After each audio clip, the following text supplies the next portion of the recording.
Hello प्यारे बच्चों, सभी को मेरी तरफ से हमेशा की तरह जय श्री कृष्ण, राधे राधे। तो welcome again to an amazing session of cheat series on three dimensional coordinate geometry.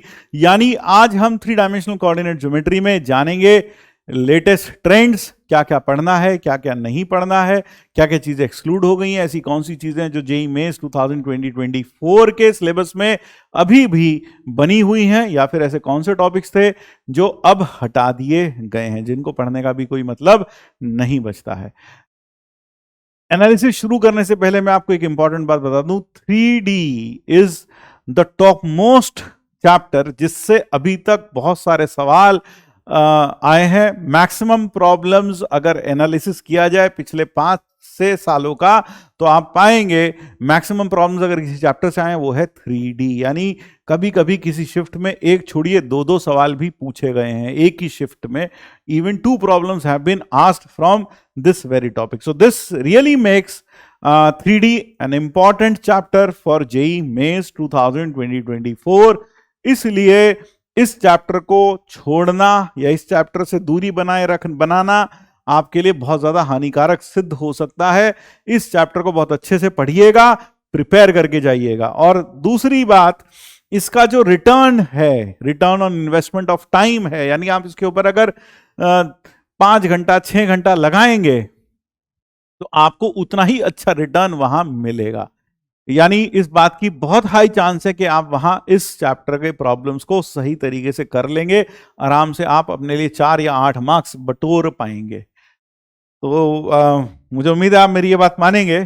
तो शुरुआत करते हैं सिलेबस से। अब आप देखें यहां 1 2 3 4 5 लाइन है, यहां 4 लाइन है, यानी सिलेबस में रिडक्शन तो हुई है। तो क्या क्या चीज हटा दी गई है यहां पर अगर देखा जाए तो प्लेन पूरी तरीके से the intersection of line and plane and coplanar lines have been removed. सिर्फ इक्वेशन ऑफ लाइन तक है and plane in different forms यह भी हटा दिया गया है।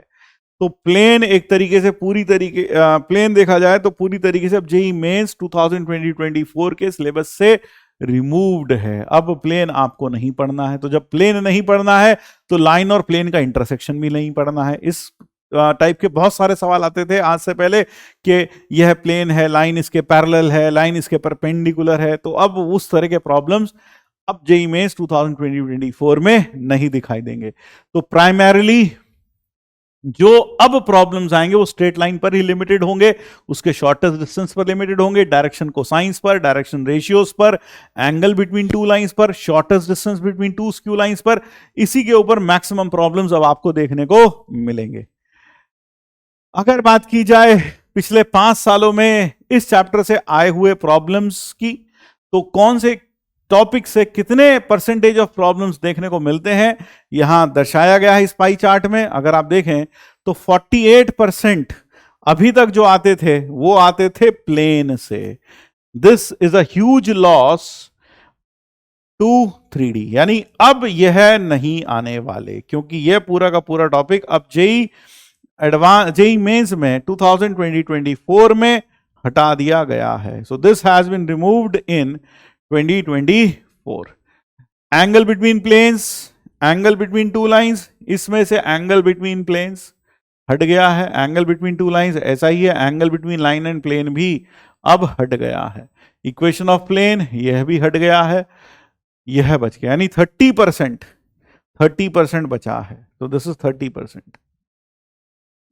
ऐसा हो सकता है अब इस चैप्टर की वेटेज थोड़ी कम हो जाए जेईई मेंस में, या फिर जैसे हमने कहा कि कई शिफ्ट्स में इस चैप्टर से एक नहीं बल्कि 2 सवाल देखने को मिले। तो अब ऐसा हो सकता है हर शिफ्ट में लगभग एक ही सवाल देखने को आपको मिल सकता है, या फिर हो सकता है पिछला ट्रेंड फॉलो हो जाए, अभी भी एक शिफ्ट में कई बार 2 सवाल देखने को मिले और वह दोनों सवाल स्ट्रेट लाइन और डायरेक्शन कोसाइंस रेशियोज या फिर उनकी प्रॉपर्टीज के ऊपर बेस्ड हो। तो यह कुछ रफली आप देखें तो 30% ऑफ द सिलेबस रखा गया। यानी हालांकि टॉपिक कुछ ही हटाए गए हैं, देखा जाए तो सिर्फ 1-2 टॉपिक हटाया गया है, लेकिन सिर्फ 30% of the syllabus has been maintain, यानी लगभग 70% सिलेबस यहां से उड़ा दिया गया है, लगभग 70%, क्योंकि बस अब एंगल बिटवीन टू लाइंस बचा, तो लगभग 70% syllabus has been reduce from 3 dimensional coordinate geometry. यानी जो मैं कह रहा हूं, अब इसमें कम समय लगाकर आप ज्यादा रिटर्न या ज्यादा आउटपुट ले सकते हैं इस चैप्टर में। ध्यान रखिएगा क्या क्या पढ़ना है।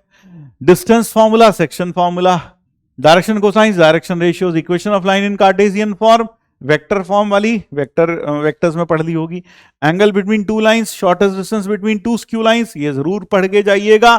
खासकर shortest distance between two skew lines के ऊपर भर भर के सवाल पूछे गए हैं। ऐसे कौन से टॉपिक हैं, अगर समय कम है तो हम छोड़ दें, नहीं छोड़ सकते भाई, सब कुछ पढ़ के जाइएगा। There is a big cross here, यानी इस चैप्टर में आप कुछ मत छोड़िए, सब कुछ पढ़ के जाइएगा। टॉप मोस्ट चैप्टर है जेई मेंस का, बहुत सारे सवाल पूछे जाते हैं, ट्रेंड तो यही कहता है। अब देखते हैं 2024 में क्या घटता है। Equation of plane in different forms, ये छोड़ा जा सकता है।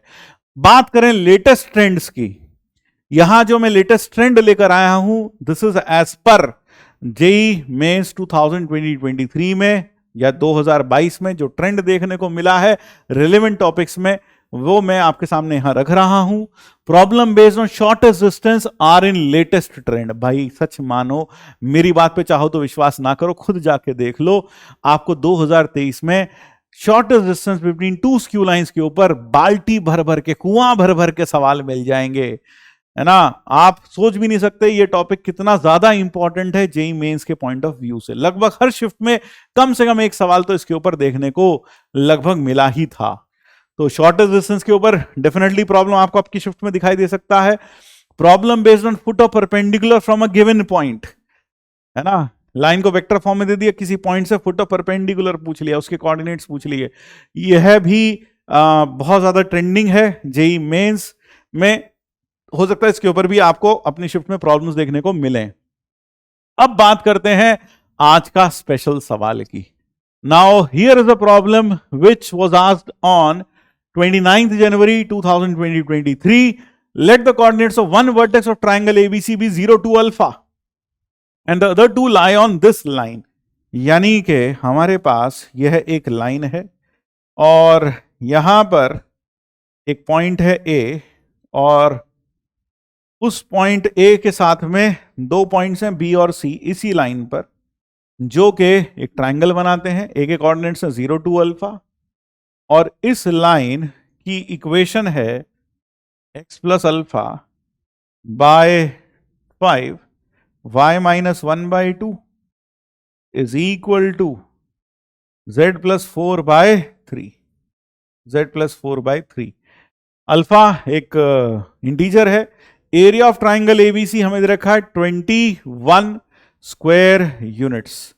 Area of triangle ABC is given to be 21 square units and you have to find the value of alpha square। तो हमें अल्फा स्क्वायर की वैल्यू फाइंड करनी है। तो अल्फा स्क्वायर की वैल्यू कैसे फाइंड आउट करें? तो BC का हमें लेंथ दे रखा है, BC का लेंथ है 2√21, 2√21। तो अगर मैं हाइट देखूं, if the height of this triangle is h, तो मैं कह सकता हूं half into 2√21, half into 2√21 into h is equal to 21. That is the area. So h is equal to √21।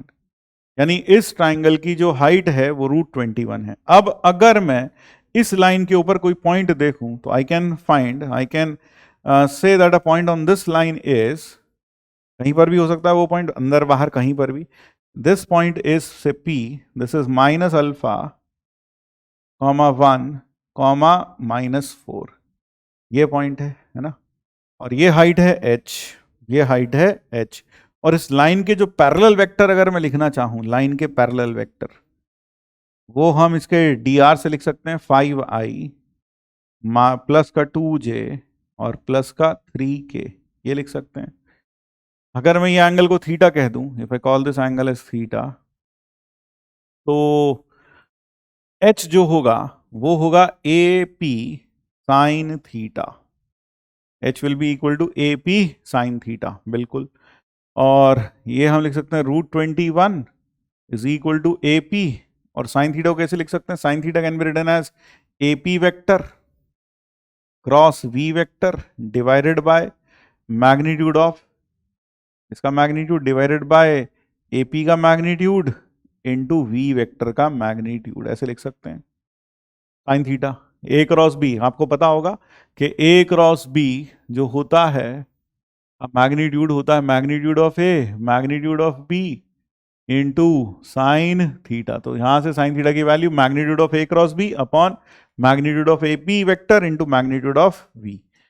AP vector का मैग्नीट्यूड, AP वेक्टर का magnitude और AP ये cancel out हुआ, तो यहां से अपने पास आ गया √21 is equal to AP cross V upon mod V। Mod V कितना है? Under root of 5 square plus 2 square plus 3 square into AP cross V का मॉड, तो determinant of I J K और AP वेक्टर क्या होगा? वो होगा minus alpha और -1 -4 माइनस अल्फा और क्रॉस V दैट इज 5 2 3, इसका मॉड्यूलस ये होगा। तो what do we have? We have √21 is equal to 1/25 plus 9, 25 plus 4, 25 plus 4 is 29, 29 plus 9 is 38, 38 into modulus of, अब इसे ओपन करते हैं तो ये आ गया माइनस का 3 प्लस का 8 प्लस 2 अल्फा, माइनस का 3 प्लस का 8 प्लस का 2 अल्फा टाइम्स I, फिर माइनस का j टाइम्स माइनस का j टाइम्स आएगा, this goes and this goes, तो दिस एंड दिस, माइनस का 3 अल्फा प्लस का 20, माइनस का 3 अल्फा प्लस का 20, माइनस का 3 अल्फा प्लस का 20 प्लस 5 अल्फा प्लस 5 अल्फा और प्लस k टाइम्स, अब k के साथ क्या आ जाएगा? k के साथ अपने पास आएगा माइनस का 2 अल्फा प्लस का 5, माइनस का 2 अल्फा प्लस का 5, इसका मॉड्यूलस।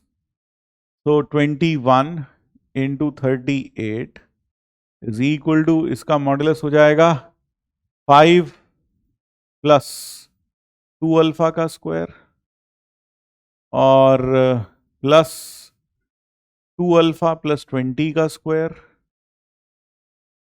और फिर प्लस 5 माइनस 2 अल्फा का स्क्वायर। आप में से कई लोग सोचेंगे रूट आएगा, तो हमने स्क्वायरिंग कर दिया, तो that makes it 4 4 4 4 4 4 alpha square 4 alpha square 4 alpha square that is 12 alpha square and plus यहां से आएगा 20 अल्फा, यहां से आएगा 40 80 अल्फा 80 अल्फा और यहां से आएगा 10 20 अल्फा, फिर plus 25 plus 400 450 and this is equal to 21 into 38, 21 into 38. So this becomes 12 alpha square plus 40 alpha, 180 alpha plus 80 alpha plus 450 is equal to 21 into 38. तो अगर हम इस पूरे को 2 से डिवाइड कर दें, 2 और 3 6 से डिवाइड कर सकते हैं, 6 से we can divide by 6, so if we divide this by 6 this makes it 6 2s 6, 6 से तो ये नहीं जाएगा, तो 4 2 से ही कैंसिल आउट कर सकते हैं, तो 6 alpha square plus 40 alpha plus 225 minus 21 into 19, that is what we get, 6 alpha square and that is 6 alpha square plus 40 alpha plus 225 minus 1 38,399 is equal to 0। तो 6 alpha square plus 40 alpha minus 4 7 174 minus 174। तो 2 से अभी भी काट सकते हैं। तो 3 alpha square plus 20 alpha minus 2 8 16 87। तो अब इसके फैक्टर्स करते हैं। तो 3 अल्फा स्क्वायर प्लस का 20 87 इंटू 3 87 इंटू 3 के फैक्टर होंगे पहले 3 87 फिर 3 29 तो 29 तो 29 और 9 दिखाई दे रहा है। तो 29 alpha minus 9 alpha minus 87 is equal to 0। तो 3 अल्फा प्लस 29 और alpha minus alpha minus alpha minus 3 alpha minus 3 is equal to 0। ये फैक्टर आ गए। तो अल्फा की वैल्यू जो आई है हमारे पास वो आ गई -29/3 या फिर अल्फा इज इक्वल टू 3। अब वहां अल्फा के बारे में डेफिनेटली कुछ ना कुछ तो कह रखा होगा। अल्फा बिलोंग्स टू इंटीजर लिखा हुआ है, अल्फा बिलोंग्स टू इंटीजर। तो डेफिनेटली यह वैल्यू अब रिजेक्ट हो जाएगी। तो अल्फा आ गया 3, इसलिए alpha square comes out to be 9. So therefore the correct answer to this problem is 9. And that brings us to the end of another useful session of cheat sheet of 3D. तो मिलते हैं अगले lecture में अगले chapter की analysis के साथ। तब तक के लिए जय श्री कृष्ण, राधे राधे।